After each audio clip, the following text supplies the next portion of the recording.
Hello my dear! Welcome po sa ating gawa serye, construction serye, kung ano man gusto nyong itawag dito. At sa mga bago na makakapanood nito, yes, I am a tarot card reader, pero sa aking spare time, ako po ay gumagawa ng mga kung ano-anong mga bagay because I am a jack of all trade. Okay? So dito sa part na to mga my dear, kinapos kami ng semento at umorder tayo ng 6 na semento kasi nga wala tayong magamit. Ayan.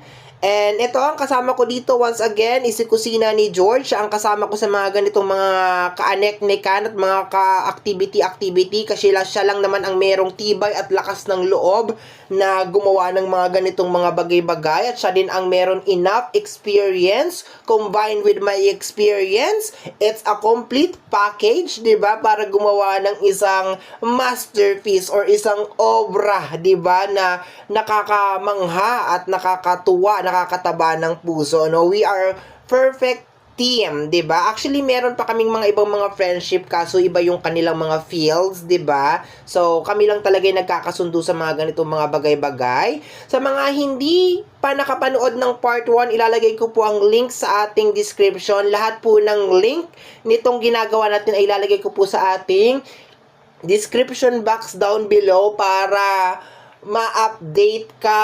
If you are actually interested, kung hindi ka naman interested, okay lang, 'di ba? So ito mga my dear ay update dun sa mga nakapanood ng part 1 kaya in-upload ko to kasi umabot din ng 300 views. Road to 400 views yung ating part 1 and alam ko yung iba na nanood doon ay naghihintay ng part 2. So, ito na po ang part 2 para dun sa mga interesado.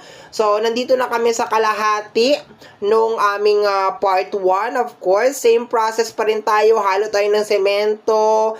And then, meron pa rin yung Sahara for waterproofing. And then, medyo pitik-pitik lamang tayo kasi meron mga part ng pader na medyo malalim, medyo mababaw, mga ganon. So, medyo, ano natin yan, tinatansya-tansya natin bago natin siya talagang i-finish talaga. Kasi pag malalim, talagang lalagyan mo muna ng maraming maraming halo, parang hahabulin mo talaga siya, patitigasin mo, tapos lalagyan mo na naman hanggang sa pumantay siya, tapos saka mo siya ipikikinisin. Basta, ang hirap i-process, hindi naman to tutorial, basta ganun siya. Sa mga hindi nakakaalam mga my dear, ako at saka si kusina ni George ay meron pong experience sa construction pero hindi po kami professional. Ang iba pong mga knowledge namin ay napupulot din po namin dito sa social media by doing a research. So, combine, mix.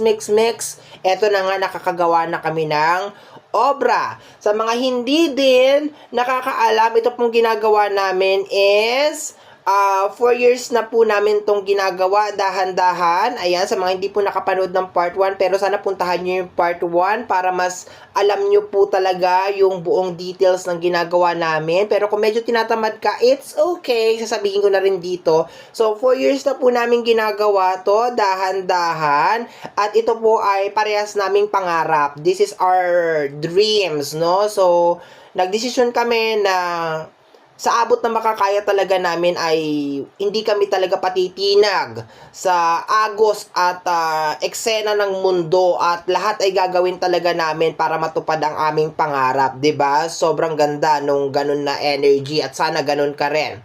Okay, doon sa first video natin, mga my dear, may singit ko lang dito. Ang daming comment doon, no? Mayroon ako nabasa na bakit hindi na lang daw kayo kumuha ng trabahador? To answer that question is, hindi namin kayang kumuha ng trabahador ngayon kasi ang mahal po talaga ng materyales. And ang dami na rin po namin naging problema sa mga trabahador, sa mga trabaho nila. And meron naman po talaga kaming knowledge sa ganito, so why not?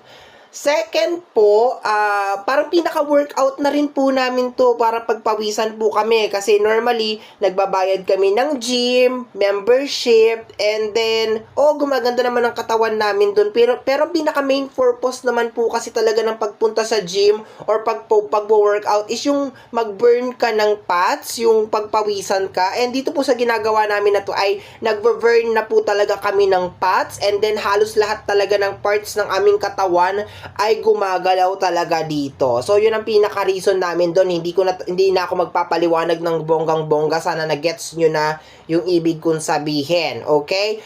Meron doon isa pang comment na nagsasabi, bakit hindi ka na lang mag-focus sa pagtatarot, no? Nakafocus naman po ako sa pagtatarot. Kaso nga lang, meron kasing mga space. Ibig sabihin, meron ako mga vacant time na parang gusto ko mapunan siya dito sa YouTube at sa ibang social media platform. Parang gusto ko mapunan siya. Ayokong parang magkaroon ng space. Ibig sabihin, parang nagmo-multitasking ako, my dear. Parang may ugali ako, my dear, na hindi parang may ugali talaga ako, my dear, na parang may parang na naman, 'di ba? May ugali ako na ayoko na meron talagang bakanting oras sa akin. Gusto ko lagi akong may ginagawa, gusto ko lagi akong merong inaasikaso. In short, hindi talaga ako mapakali, no? Yun talaga yun, no? And itong video na to na ganito, my dear, ilang beses ko itong pinag-isipan kung i-upload ko ba to or hindi. And finally, because of motivation na rin ni Kusina ni George, na pagdesisyonan na i-upload to. And last but not the least is para maka-motivate din ng iba, 'di ba? Para maka-inspire din. Wala naman akong balak na i-inspired o i-motivate ang buong mundo, pero yung maka-inspired ka lang ng isa, dalawang tao, ganon, malaking bagay na 'yon. Kasi at least na push mo yung tao na 'yon na ito pa rin yung pangarap niya, 'di ba? Na walang imposible, na si Apo J nga nagagawa niya, ako pa kaya, 'di ba? So, yun ang pinaka doon kumbaga isa yun sa main reason kung bakit ko to in-upload. O, 'di ba? So, nandito na tayo sa actually parang na to Teka. Konti na lang, 'di ba? Nandito na tayo sa kabila, papunta na tayo sa taas. Alam niyo, my dear, bakit hindi umabot yung unang gawa namin sa ganyang karaming halo? Kasi yung halo na ginawa namin is 3 balde lang.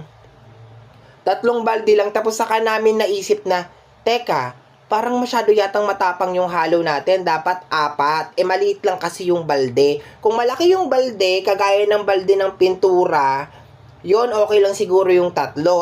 Medyo maliit lang yung balde namin So, ginawa naming 4. Kaya ang nangyari, imbis na dito lang sa kabila yung magagawa namin, nagawa na rin namin papunta yung pati itong nasa taas. O, 'di ba? Napakalaking achievement nito, my dear. Actually, proud na proud talaga ako dito sa nagawa namin na ito. Kasi, 'di ba, gagasusan mo pa 'yan, 'di ba? Kukuha ka pa ng tao, tapos minsan yung tao na makukuha mo sakit pa sa ulo. 'Di ba? Oh. Ang ganda nung actually tuwang-tuwa ako sa gawa namin. Hindi ko ma-express yung habang ini-edit ko to at pinapanood ko, hindi ko ma-express yung happiness na nararamdaman ko sa aking heart as of this moment. Kasi 'di ba, akalain mo yun, nagawa namin yan, nandito na kami sa part na ito, mga my dear, no? So, kung interesado ka sa mga ganito, mga my dear, 'di ba? Huwag kang mag-alala kasi hindi kita bibitinin, mapamarami man ang views nito or konti man ang views nito, ay i-upload ko pa rin ang part by part and progress nitong ating ginagawa, mga my dear. Ayan. So, dito medyo hirap dyan si Kusina ni George kasi yung hagdanan, medyo ang hirap i-balance nung sarili mo dyan, nakakapagod. Kaya napag-usapan namin, sabi ko sa susunod na gawa natin, gagawa na ako ng yung pinakatungtungan talaga. Sisirain ko yung hagdanan na yan kasi para hindi na tayo bumili ng kahoy, di ba? Sisirain ko yung hagdanan na yan, tapos gagawa tayo ng tungtungan kasi naaawa talaga ako dyan sa kanya. Tingnan mo, tingnan mo may itsura niya. Pero talagang talaga siya, todo effort talaga siya, Nakakangawit yung ginagawa niya na yan. Ang bigat na nung hawak niyang semento, tapos kailangan niya pang i-balance yung sarili niya dyan sa hagdanan na yan. 'Di ba? Pero kasi, ang dami na kasi, meron kasing, ano ba sasabihin ko? Meron kasing halo, meron pa kasing halo. So, pag hindi mo naman kasi ilagay yun or ipitik yun, titigas yun, mga my dear. Sayang naman, sayang ang pera. Kaya siguro ganyan din siya, tinitiis niya rin maski ang hirap i-balance yung kanyang sarili dyan. Kasi hindi naman maliit na tao yan, medyo malaking tao din yan. Tapos nakatungtong siya dyan sa hagdanan na ganyan. So, mahirap din. 'Di ba? So, assist na lang ako dito, mga my dear. Tulong-tulong na lang din.